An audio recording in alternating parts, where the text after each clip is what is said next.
va encore à l'école. Transmettre le goût de la lecture aux enfants. Telle est la mission que Dr Aminata Khan s'est donnée depuis maintenant 4 années. Au cœur des 7 villas de la Riviera Les Jardins, dans la commune de Cocody, transformée en centre d'éveil, 7 cadres de la santé réunis chaque mercredi et samedi, au moins une quinzaine d'enfants, pour leur permettre de participer aux différentes activités ludiques.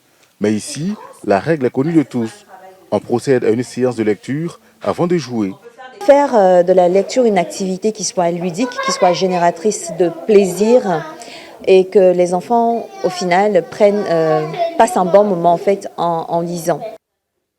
La bibliothèque du centre est d'une capacité de 3000 livres réservés aux enfants.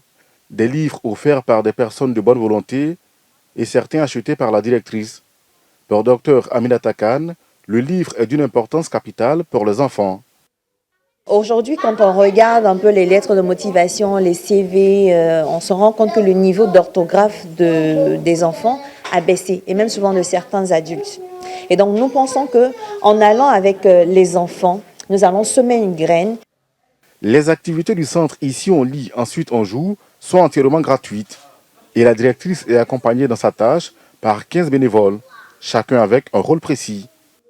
Parfois, il y a des enfants qui sont un peu plus calmes que d'autres. Donc, dans ce cas-là, ils sont un peu en retrait. Donc, il faut aller vers eux, il faut essayer de s'ouvrir à eux, il faut essayer de faire en sorte qu'ils vous expliquent ce qui se passe, il faut essayer de les engager. Donc, trouver ce qui les intéresse, ce qui leur plaît et s'assurer de les suivre et faire en sorte qu'ils se détendent et jouent avec les autres. Après, il y a des enfants qui sont au contraire qui ont beaucoup plus confiance en eux et qui sont plus extravertis. Depuis plusieurs années, les enfants sont de moins en moins orientés vers la lecture en Côte d'Ivoire. Implémenter la stratégie de ce centre dans plusieurs régions du pays pourrait donc leur redonner le goût de la lecture.